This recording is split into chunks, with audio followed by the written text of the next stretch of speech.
위장 이혼한 당사자 중 일방이 다른 사람을 만나더라도 이는 혼인 기간 중 부정행위가 되지 않고 그에 따라 위자료 청구나 상간자 소송도 진행을 할 수가 없습니다.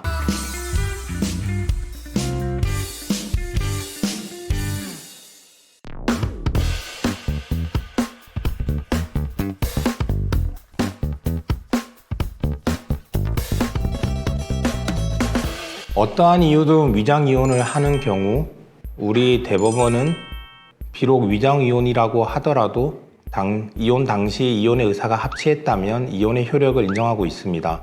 즉 당사자가 위장 이혼이라 하더라도 제3자적 입장에서 봤을 때는 서로 이혼한 부부가 되는 것입니다. 그러므로 위장 이혼한 당사자 중 일방이 다른 사람을 만나더라도 이는 혼인 기간 중 부정행위가 되지 않고 그에 따라 위자료 청구나 상간자 소송도 진행을 할 수가 없습니다. 다만 위장 이혼 후 다시 그 부부가 결합하여 사실상 부부로서 생활을 하였다면 이는 사실혼으로 볼 수 있습니다. 사실혼이란 혼인의 의사를 가지고 혼인의 실질을 갖추었지만 혼인신고를 하지 않은 경우인데요. 이렇게 위장 이혼을 한 이후에 사실상 부부로서 생활을 하였다면 사실혼을 인정할 수 있는 것입니다. 이러한 사실혼의 경우에도 법률원에 준하여 보호를 받을 수 있습니다.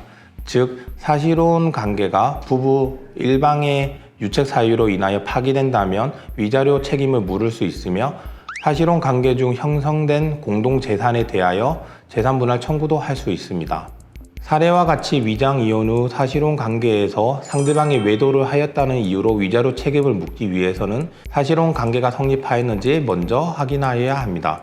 사실혼 관계가 있었는지 확인하기 위해서는 당시 당사자의 의사, 당사자가 함께 생활한 생활 환경, 주변에서 부부를 어떻게 인식하였는지 등을 통해 혼인 의사를 가지고 혼인의 실질을 가지고 사실혼 관계로 살았음을 입증해야 하는데 이러한 사실혼 관계를 입증하는 것이 쉽지는 않습니다. 다만 사실혼 관계가 인정된다면 상대방의 외도로 인한 위자료 책임을 물을 수 있습니다. 다만 상대방에게 외도로 인한 위자료 책임을 묻기 위해서는 내가 너와 상간자의 부정행위로 인하여 정신적 고통을 받았다는 점을 입증하여야 하는데 일반적인 법률혼이나 사실혼의 경우 상대방의 부정행위가 있었다면 당연히 그로 인하여 큰 정신적 고통을 받았을 것임을 알 수 있으나 사례와 같이 위장 이혼 후 사실혼 관계에 있는 경우 상대방의 부정행위가 있은 이후에도 그로 인하여 상대방과의 관계가 변하지 않거나 생활 형태가 변하지 않는다면 이러한 정신적 고통을 받았음을 입증할 수 없는 경우가 생길 수 있기 때문에